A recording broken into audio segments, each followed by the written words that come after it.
Welcome to Pondering AI. I'm your host, Kimberly Nevela. In this episode, we are so pleased to bring you John Danaher. John is a senior lecturer in ethics at the NUI Galloway School of Law. He researches the ethical and moral implications of technology across a wide range of domains and is also the author of the 2019 book, Automation and Utopia: Human Flourishing in a World Without Work. John joins us today to discuss how technology can perturb social mores, how we can mind the gap between current and future moral judgments, and the ethics of digital duplication. Welcome to the show, John. Thanks for inviting me, Kimberly. It's a great pleasure to be here. The pleasure is definitely all ours. Now, you have a particularly interesting background as a philosophical lawyer. I will say a little bit tongue-in-cheek. What was the bridge or the connection for you between your interest in the law and the philosophical and ethical impacts of tech?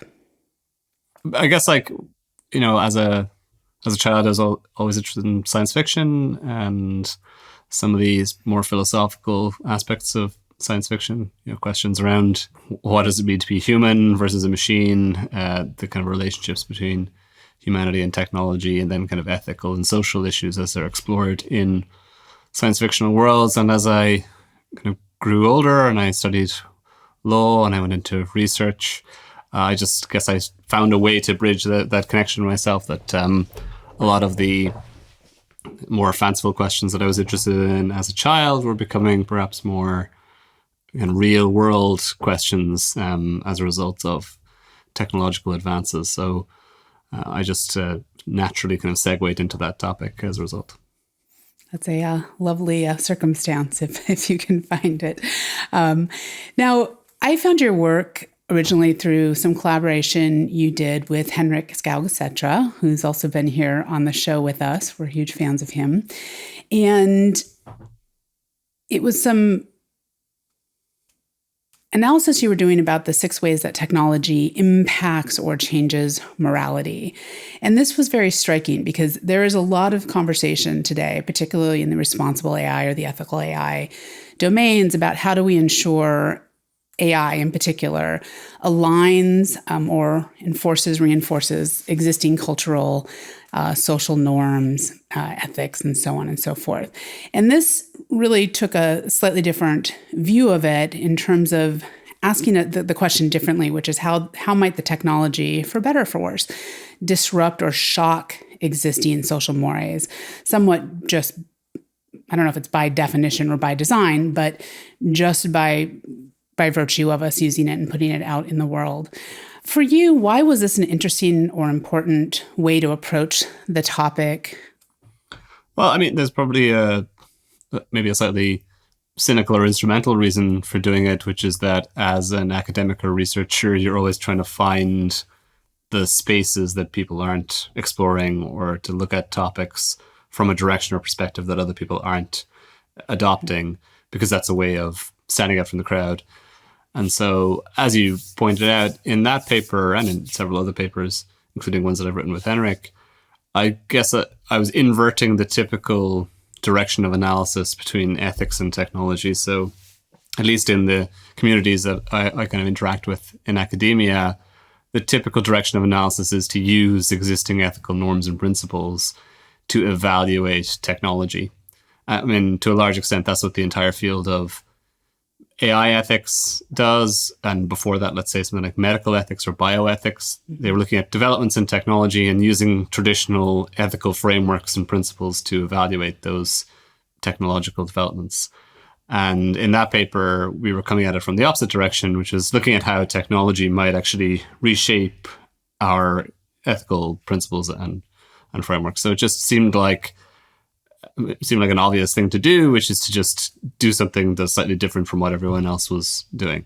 Mm-hmm.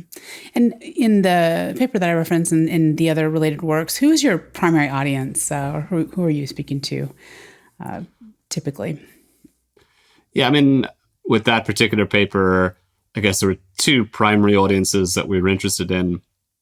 I'm not sure how successful we've been in reaching either of them, but one would be academic philosophers and ethicists or people interested in maybe the soft side of technology, if you like, the kind of social implications of technology, and the people that researching that topic.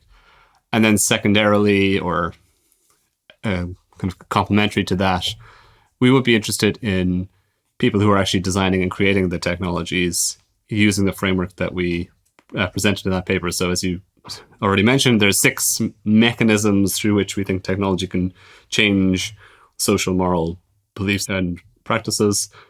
And we think it would be useful if people who are actually designing technologies would have that framework in front of them and say, oh, we're creating this device. It could have the following effects, which could have the following impact on social morality, and maybe stop for a minute and think about whether that's a good or bad thing, whether it's something that they want to double down on and encourage, or maybe they want to step back from and resist those kinds of changes.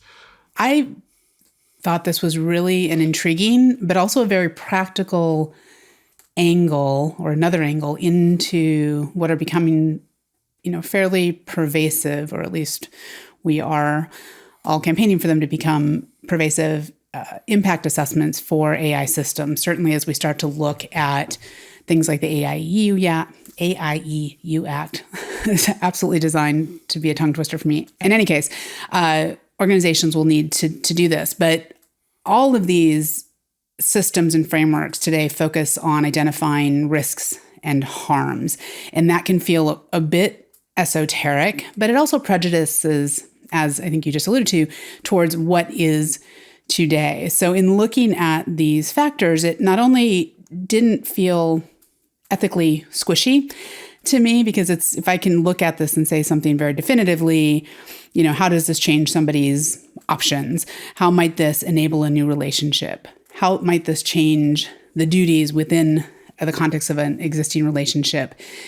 It's a different way of asking those questions that feels more accessible in a lot of ways. And it is also perhaps stealthily asking folks to engage with ethics, morals, without telling them to do so. Sort of they're implicitly engaging it without doing it explicitly. And anyone getting into this area, it can kind of feel very uncomfortable. So are there specific elements or factors that you identified here that you think are most pressing or pertinent with regard to the current trajectory of AI today? Yeah, sure. Maybe just to comment on one of the things that you said. There's obviously there's a significant difference between the framework that we presented in this paper versus something like a traditional ethical framework, or even a regulatory framework like the AI Act, which is obviously that those frameworks are what we might call kind of negatively oriented, insofar as it's like, well, here are the principles and here are the ways in which you might be kind of violating them, and don't do this. So they're kind of framed in terms of don't undermine somebody's privacy in the following ways, don't cause the following kinds of harm or risk. Whereas our framework was a little bit more exploratory, which is like, think about how the technology could impact this and how this could lead to these secondary consequences. So it's actually foregrounding the mechanisms through which people's behavior is changed, and then as a consequence of that, how this could affect moral beliefs and attitudes. So it's kind of getting the person using the framework to do that work themselves, rather than telling them what's right or wrong and so forth. So that might be an important kind of difference between them. But to kind of go to the main question, which is what are the important ones? So, very, very quickly, there's obviously 6 of them, and they're framed at kind of different levels. We divide it into 3 main branches. So we say that technology affects decisions, and decisions have moral aspects to them. It affects relationships. Relationships are obviously sources of moral value and moral duty. And it also affects perceptions, how we think about the world in a kind of morally kind of coded or valenced way.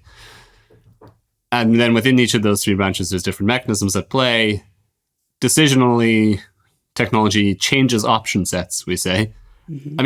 Initially, that was actually technology adds choices to life, which I think is probably the primary mechanism of change. It makes things more complicated, it gives us more options. There are perhaps some times when technology can reduce options or make certain options less salient. And so that's why we said changes option sets as opposed to adds options. Technology also then changes the costs and benefits associated with choices. To be honest, I think of those two things, the decisional ones, as being the primary and most important, because they are ultimately the foundation of the subsequent mechanisms. So in the relational domain, we get new relationship partners. That's kind of a new option in a sense.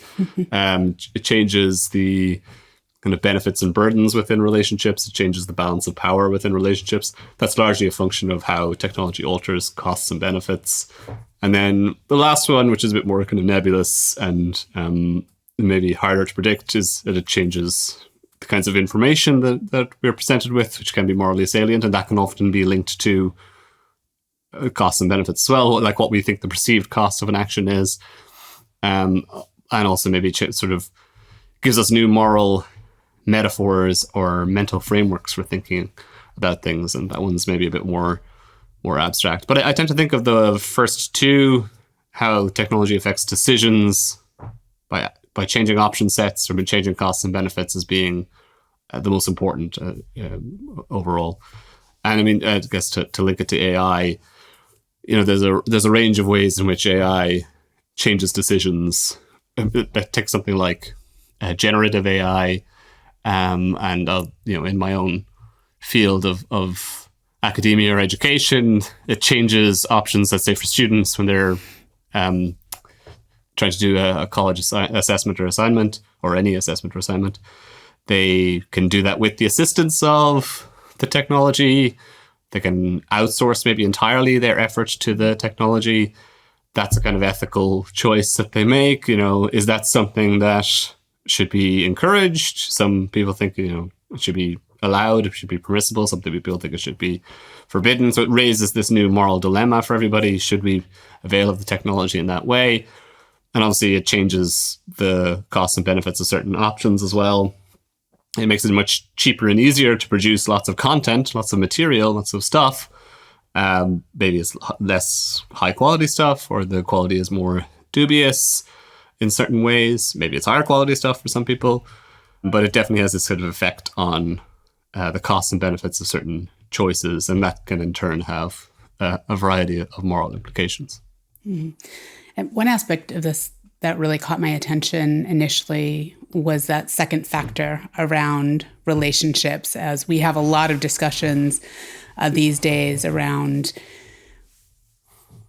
are these tools? Are they assistants? Are they partners? There's a lot of language, and the use of that language, I think in a lot of cases, is deliberately used, sometimes to maybe obscure or to promote a point, but it can get very sort of confusing. And so this idea of thinking about, AI and AI systems as colleagues, or, as teachers or as friends, is one element I think that's really interesting, and it's hard for people to talk about. So again, I think this approach of thinking about how might it change how you relate to each other or something else, or to the tool itself. It's a profound question to ask, but this is a interesting on-ramp that it feels less overwhelming to me, and very objective, and something that almost anybody, regardless of their background, whether you're the developer or an engineer or an analyst or a manager or someone at the board level, could talk about. But it also opens up that conversation around, how is this changing how we look at each other? And we're going to talk about digital duplicates, in a minute, but there's a lot of hypering. I think we would still have to agree around AI as being, becoming these highly capable, independent, actors capable of anything. They're going to be your friend. They'll be your teacher. They'll be your counselor. It's definitely not clear that that's even possible or true, nor is it clear that it would be desirable. But again, that element of just asking the question, because even something like the duty of care, right? How does this change duties within a relationship? If we think that this is true, how does this change how we think about our duty to care for each other, to educate each other, to care for, our elderly, so on and so forth. So again, interestingly, I take the point on the decision piece, although I think sometimes that's an area that's easier for folks to conceptualize. And what really caught my eye, not because it's more important or less important, was the relationship piece, because it seems particularly relevant to sort of a point in time we are, where how we're talking about these things and how these systems are starting to manifest.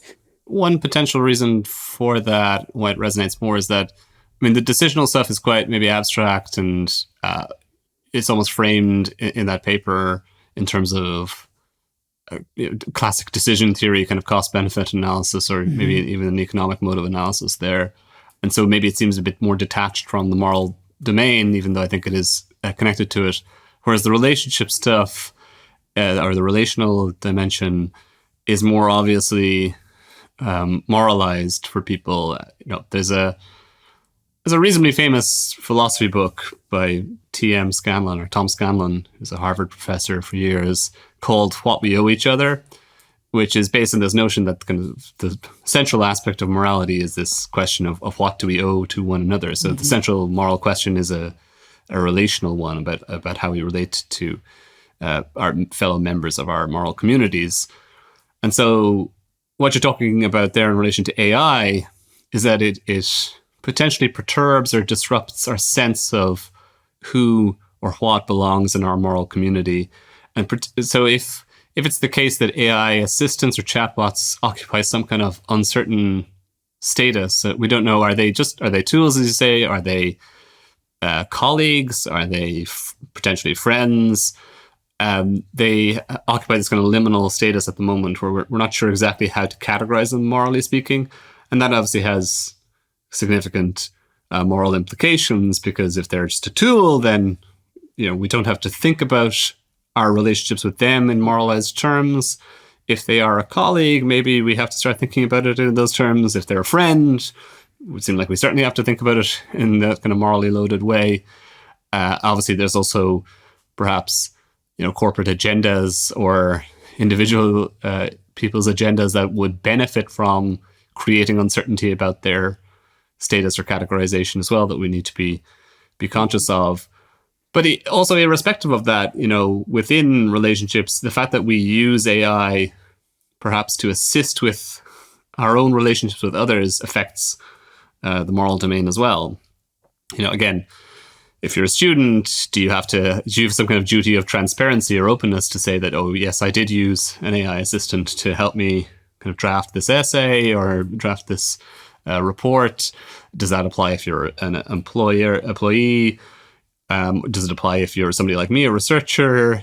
A lot of journals now, like when you submit papers to them, they say, we don't accept AI as an author, so you have to kind of issue these declarations about whether you made any kind of use of them and to what extent you made use of them. Some people say you're not allowed to make use of them at all. Clearly, lots of researchers are not being honest about that, because there's lots of papers out there that have text within them that was clearly generated by GPT or something like that. You can, if you're interested, search on Google Scholar or something for phrases like, as of my 2021 update, I don't have this information. You'll find lots of papers out there that have been published with that within them. So yeah, I mean, that's just one example that if you're using AI in some way to change or to create output for yourself or assist you with something, do you have a duty of transparency with respect to how you use it? And it seems like different people in different contexts aren't fully sure about that. I guess the irony, again, thinking about it in my own terms as a professor, many professors would say that their students have a duty of transparency, but they're actually not sure if they themselves have a duty of transparency when it comes to their own work. Yeah, interesting. That's interesting. Yeah. And I think those second order effects, again, this is an approach or a way of asking these questions. And again, I've spoken to a lot of folks with the frameworks that we have today for assessment and for moral and ethics alignment and all of these components to get us to think about and talk about in a fairly non-judgmental way, even second order effects. So regardless of whether you think an AI system can be your friend or a colleague or is just your now go-to source for information, it may change not only how you interact with that system is one thing, but your expectations for other people for real people in the real world. I use the term real cautiously because I think that's a bit fraught in and of itself.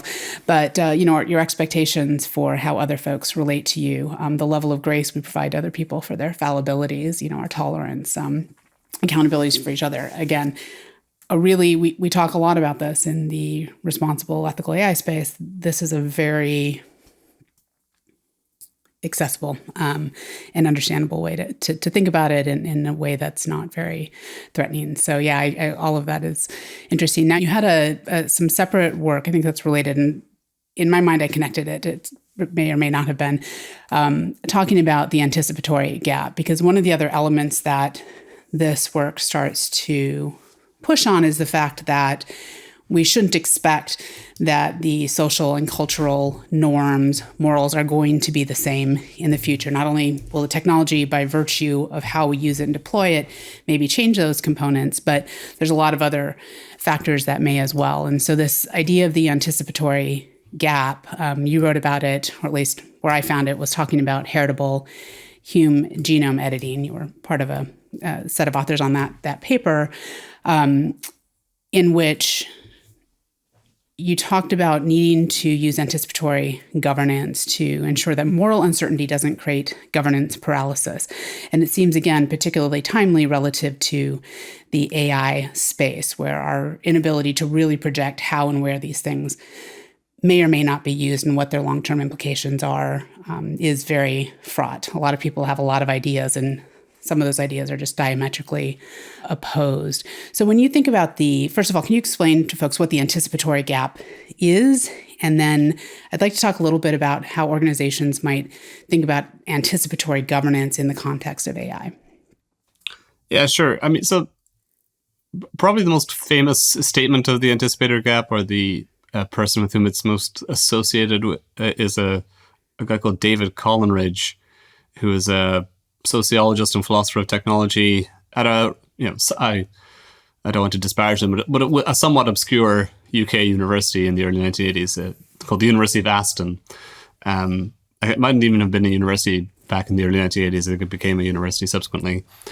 And he wrote a book, but within the book he had this idea of something called the control dilemma, which has subsequently become known as the Coleridge dilemma in honor of him, which is basically that there's a dilemma or a trade-off when it comes to any emerging technology, which is that when we know relatively little about it and about its impact on the world, we have a lot of control over it.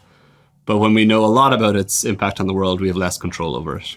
So you can think about this in terms of timelines. Relatively early on in the development of technology, it's easy to control it and constrain it or develop it in certain ways if you want, but you don't know, the effect that will have on its kind of social outcomes.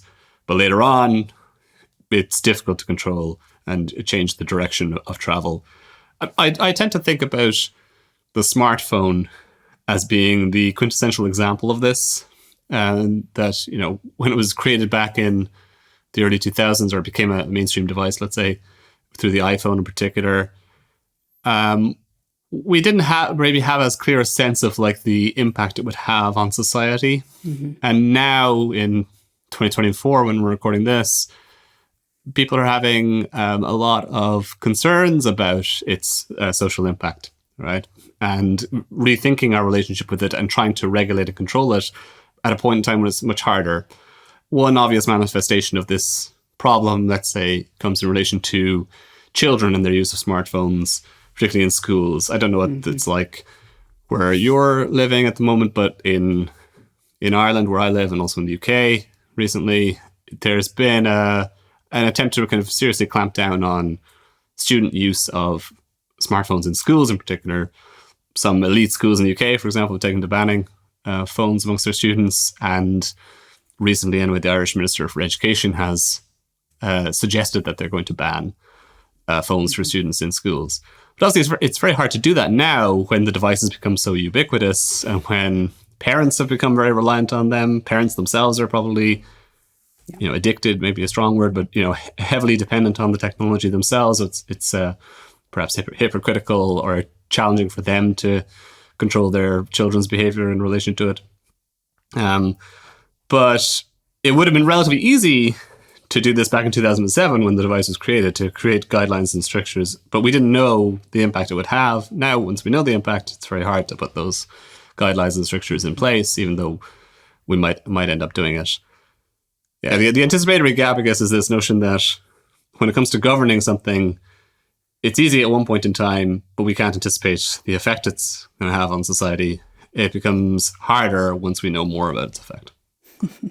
And it certainly runs, I don't know if it runs counter, but the prevailing, at least from companies and the big tech companies today, and a lot, and actually not just the big tech companies, folks who are worried about stymieing innovation or slowing things down prematurely are arguing somewhat the opposite, which is to say we don't know how it might be used and what the impacts will be. Therefore, we should not regulate it in any way, shape, or form, or with a very light touch today until we know what those pieces are. But this hypothesis would suggest that it's a good way of avoiding regulation and constraint today, but it is not setting us up necessarily for success in the future either.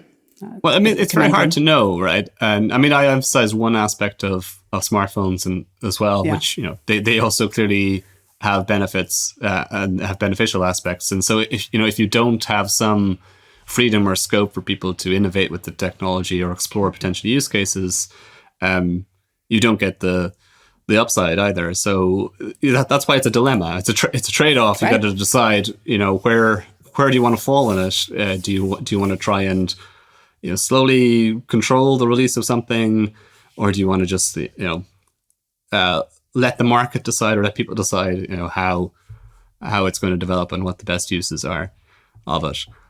The use of smartphones amongst, let's say, young adults in particular, but probably everyone really, or young people in particular, kind of illustrates the potential costs of the technology. I mean, it seems obvious to me, both individually and as a parent, that there are a lot of concerns about the use of this technology amongst younger people. I know people disagree with that, of course, and we will say the research isn't as clear cut. But I would certainly like to delay my children having a smartphone for as long as possible. And I know most other parents think roughly the same, at least the parents that I interact with.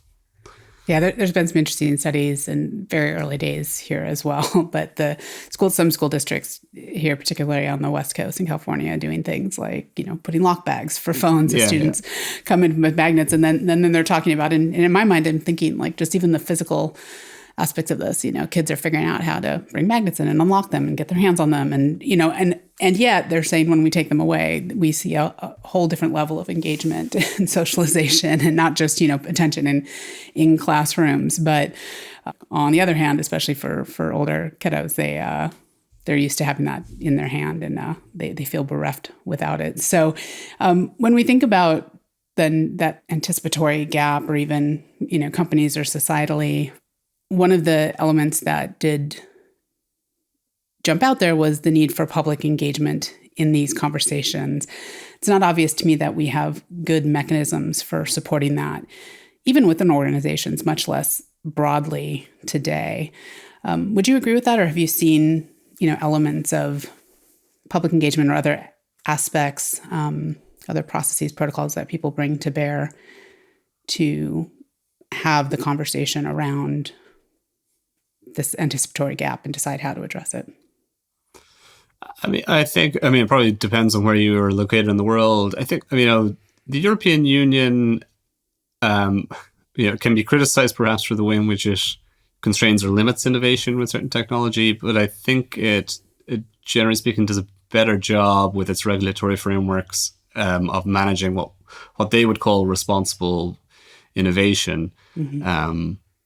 Which involves a greater sort of interaction between the private sector and the public sector in how technology is rolled out, sometimes through kind of large regulatory agencies, which are supposed to interact with stakeholder groups who are affected by technologies. You can see this in relation to data protection in various European Union jurisdictions. I presume this is what's going to happen with AI in the EU. It's very early days. We only just really have the law in place now, so the infrastructure around the law needs to be set up and tested. And the history of data protection isn't exactly positive either, or it's not obviously positive.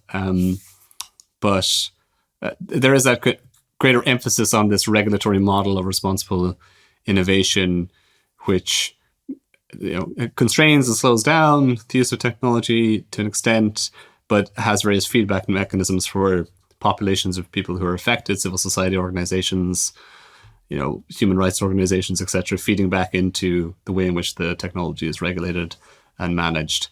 I can't really speak to what it's like in the US, but my sense is that it's different. Yeah, we're working on it, but it's a little bit more of the Wild West here still, for a number of reasons. But just to be clear, like there are people in the EU who'd be very critical of the EU's approach as well, on the grounds that it means that the EU is not driving the change in this technology or driving innovation in this technology. That it's really the US and maybe China to some extent that are driving innovation in this sphere, and the EU is primarily a user of the technology as opposed to an innovator in the technology. So I wanted to round out the conversation today talking about some of your work in the area of digital duplicates. Again, with the recent absolute and public availability and explosion of generative AI, as well as the continued improvement in other forms of artificial intelligence, this is now a very timely and top of mind topic for everybody. We will link to, again, some of the papers that you've had here. But how do you define a digital duplicate for purpose of this conversation? Yeah, sure. So a digital duplicate for our purposes is a kind of at least a semi-autonomous and partial recreation of a real person in a digital form. And I mean, the most obvious digital form nowadays is going to be like an AI chatbot, probably running off GPT or some equivalent technology, where you have the basic model, the foundational model, but then it's fine-tuned on data from a particular individual, and so it can generate responses in the style of that individual. That's one illustration of it. Another illustration actually that we use in the paper, a little bit more elaborate, is there's a Japanese roboticist whose name I'm now going to blank on, Hiroshi Ishiguro, I think is his name. And for years, he's been going around with this robotic dummy of himself. But for the time being, for most people, the AI chatbot version of a real person is going to be the most likely manifestation of this technology. I first became interested in this, in the kind of wake of hype around GPT, when you had people doing certain stunts with it. So, I mean, two stunts that stand out are, there's a German magazine that got into trouble for conducting this interview with Michael Schumacher, right? So, Michael Schumacher has been in I don't know what the politically correct term to use it is nowadays, but some kind of locked-in state, basically, that he can't speak and talk to people due to brain damage as a result of a skiing accident years ago. He, as far as we know, he can't speak or interact with people as he used to. But this magazine conducted an interview with him based on this bot that had been trained on some of his previous outputs. A bit of a stunt or publicity stunt, which backfired for that magazine. A more interesting example was the philosopher Daniel Dennett, who's a well-known philosopher of mind and evolutionary theory, who actually died earlier this year. But while he was still alive, he consented to a German researcher, Anna Strasser, creating a GPT-based version of him. It was based on an earlier version of GPT, not the more recent models. But it was trained on his writings, and Strasser, along with a couple of other philosophers, the Schwitzgebel brothers, I think, did this test, basically, where they got experts in Dennett's philosophy to evaluate responses given by this AI chatbot version of him. And they struggled a bit to differentiate between the real version of Daniel Dennett and this AI version of him. And Daniel Dennett subsequently wrote a few pieces before he died about his unease, actually, about this technology. Even though he consented to this originally, it seems like he wasn't entirely convinced of the merits of doing this kind of thing afterwards. There's an interesting footnote, actually, he wrote in his memoir, which came out in 2023, where he expresses some concern about the technology. So this is interesting to me because you can actually really do this for almost anyone now, as long as you have a sufficient data set, and lots more people are doing it. There's another philosopher, Luciano Floridi, who consented to having an an AI chatbot version of himself created that not only would issue responses to questions in his style, but would like innovate in its answers. You could ask this AI version of him anything, his opinions on politics or something like that, and it would generate a response.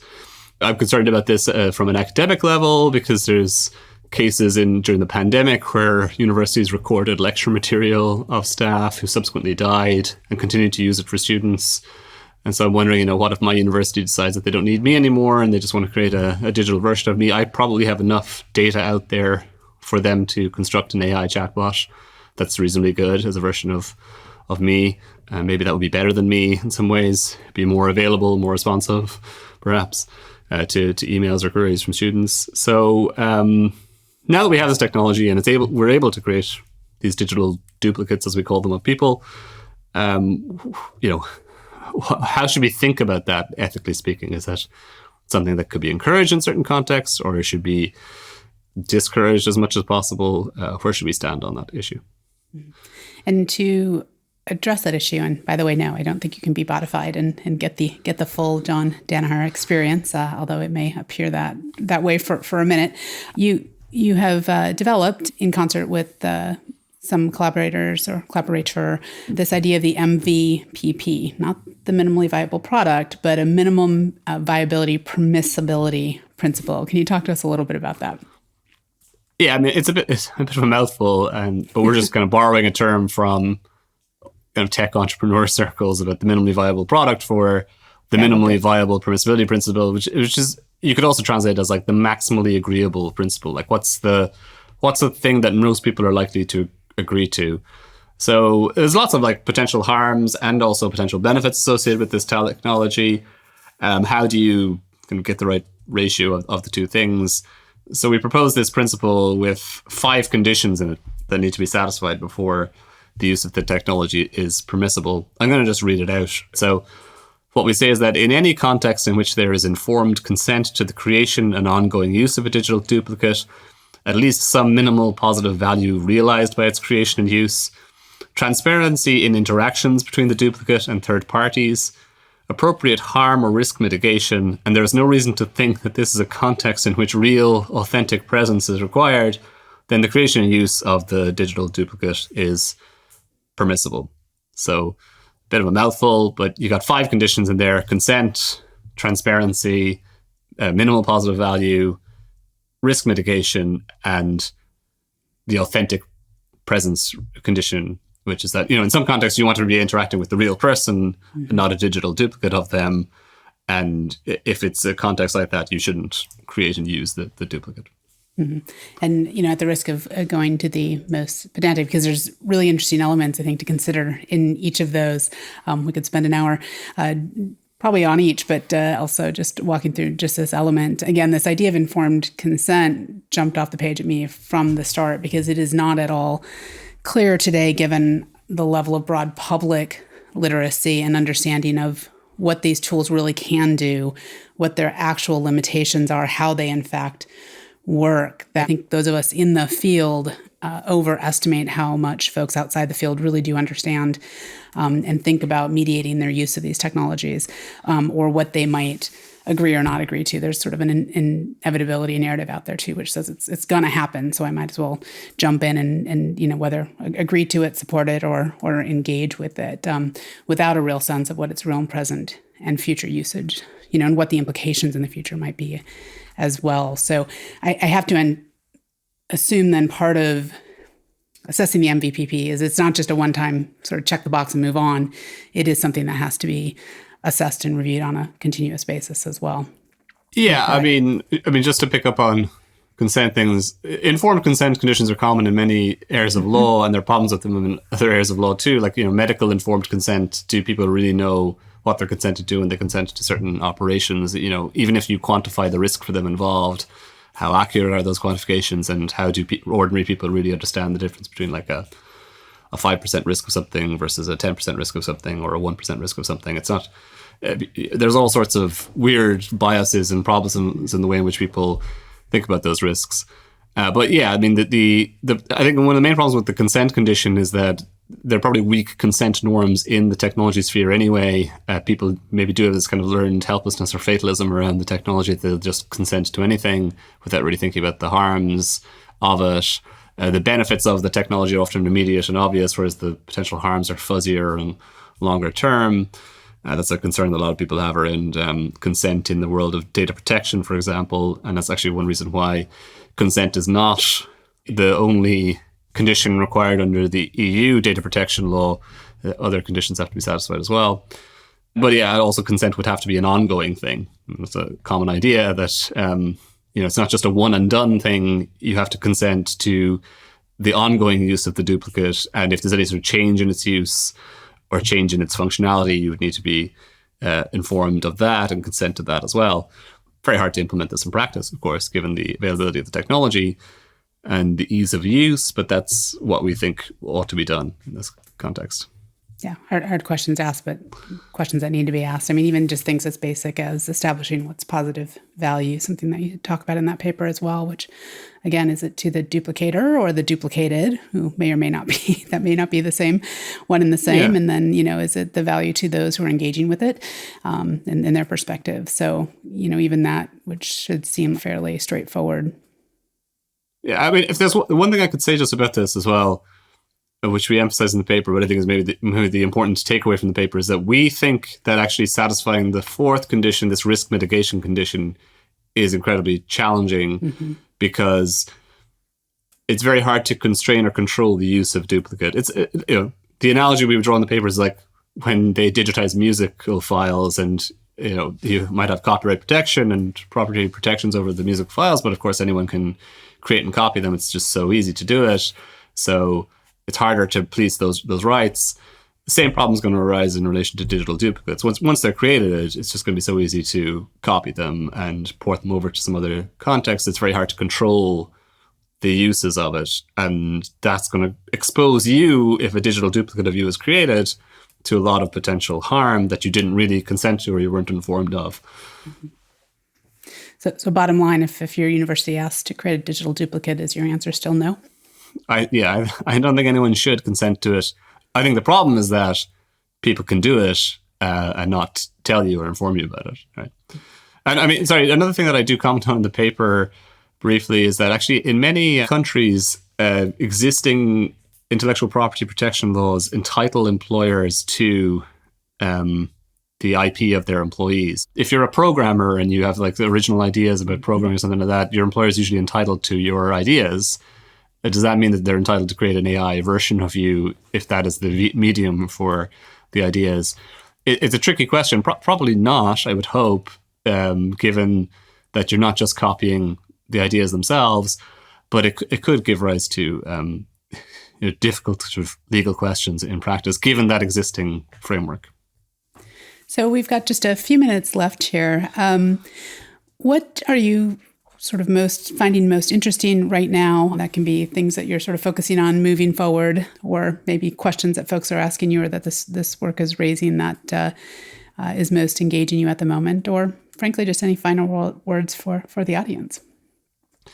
Yeah, I mean, I think the stuff around digital duplicates is quite interesting. It's gone from essentially being something that it wasn't on people's radar, let's say 2 years ago, to something that's now possible and I think worthy of greater scrutiny and analysis. And people are starting to provide that at this stage. But that was something that excited me, or that I thought was important to get involved in the debate or discussion around that early on.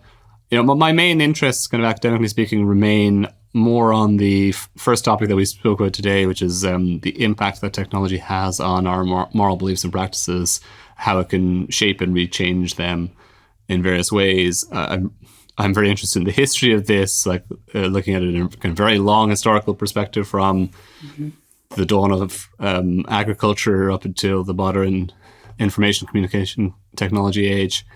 So I'm doing a lot of work on kind of the history of technology and moral change with a view towards better understanding the future. So that's the thing that occupies my time most at the moment. That's awesome. I really appreciate all your time today and the insights you did share.